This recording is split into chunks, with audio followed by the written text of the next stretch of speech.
and I still have a copy of that.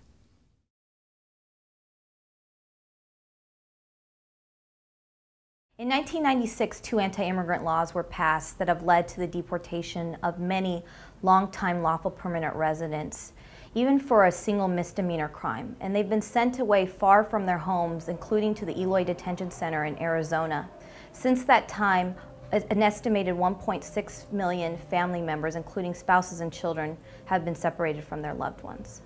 We came to the United States in 1987 because of the Russian war from Afghanistan. My brother, he applied for the U.S. citizenship. After 3 years, he went and passed the exam.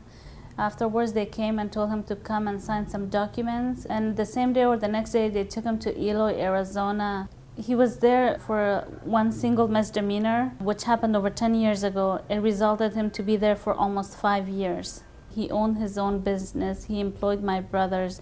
Due to his arrest, he lost his business. The ILRC sent me and my father to Washington, D.C. and trained us over there to speak to legislators and congressmen about my brother's deportation and helped us meet other families who were facing the same problem. Angie Jung from the ILRC also helped us with the case. Without their help, my brother would not have been released now. The ILRC started a collaborative of all the organizations that do Violence Against Women Act work in the Bay Area, and it's since extended out to Santa Cruz, Stockton, Santa Rosa, that helps practitioners share ideas. And we meet periodically, and we have a task force listserv that ILRC is able to monitor for important issues, and they chair the whole thing so that we're always sure to get together. People who are undocumented don't want to call the police. They don't want to call service providers. They're totally trapped. And in the VAWA context, it's a U.S. citizen or permanent resident could petition for that person and then doesn't, just in order to keep them in this vulnerable status. And so the person is so much more abusable. The trainings and the manuals together have just made the number of people who can do these services really huge. And then they follow that up with technical assistance. We do know of cases where they may, quote, what they call collateral arrests. They may go to Jose's house in apartment A, where they have a warrant. After picking up Jose, they'll go to apartment B, C, and D, knock on their doors, say they're police, which technically is correct, but the people think they're the local Richmond or San Jose police. ILRC took a really pivotal leadership role in putting together volunteer attorneys, community-based organizations, civil rights organizations, to quickly respond to what ICE was doing. ICE is Immigration and Customs Enforcement.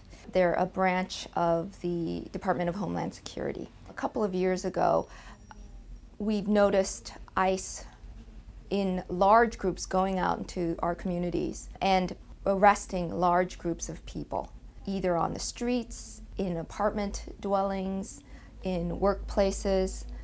This really galvanized the lawyers in the community, the community organizations, and ILRC took a lead in finding pro bono attorneys who wanted to file motions to suppress in these matters. Right now it's an ongoing litigation, but I think we're sending a clear message to ICE that they can't keep doing these kinds of unconstitutional raids, that we're there to watch them and that they have to answer to what they're doing. ILRC has been conducting Know Your Rights trainings with the community so that people, when they find themselves in one of these raids, know that they have various constitutional rights to ask for a lawyer, to remain silent if they so choose, and to demand that a warrant be produced before any kind of questioning is conducted. They produce these red cards, Know Your Rights cards, and they've distributed to thousands and thousands of people.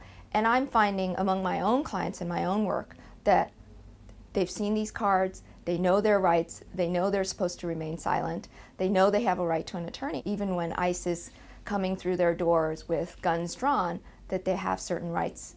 ILRC has done a wonderful job of training hundreds of, I believe there are hundreds of attorneys now ready to step in next time that there's a raid. Sometimes I need a bunch of red cards, so I send a message by email and I say I need 1,000, and they send me right away 1,000 red cards. So that way I can help a lot. I don't know how do they pay for it, but I just asked for that red cards, and we distribute that red cards groups by group. Now people are more confident. If we didn't have ILRC, what resources are we going to count on it? No, ILRC that awesome to work with.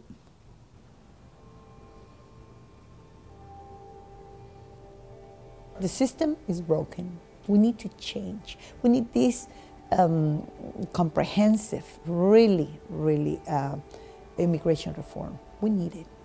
ILRC is there every step of the way with these pro bono attorneys. Whenever they have a question, there's a phone number they can call, and ILRC will assist them with the procedural, the legal aspects. Because the immigration courts are so seriously starved of resources, the efforts of pro bono organizations like the Immigrant Legal Resource Center are invaluable to assist the people coming before us to present their case in the best possible fashion and to allow the courts to function as we do. And I think Bill, Susan, Eric have provided tremendous leadership in ways in seeing the big picture, in helping the groups get together and helping communities get together. Is the applying all of that knowledge into our immigrant communities that I think that is giving really ILRC all these successful 30 years, 30 beautiful years.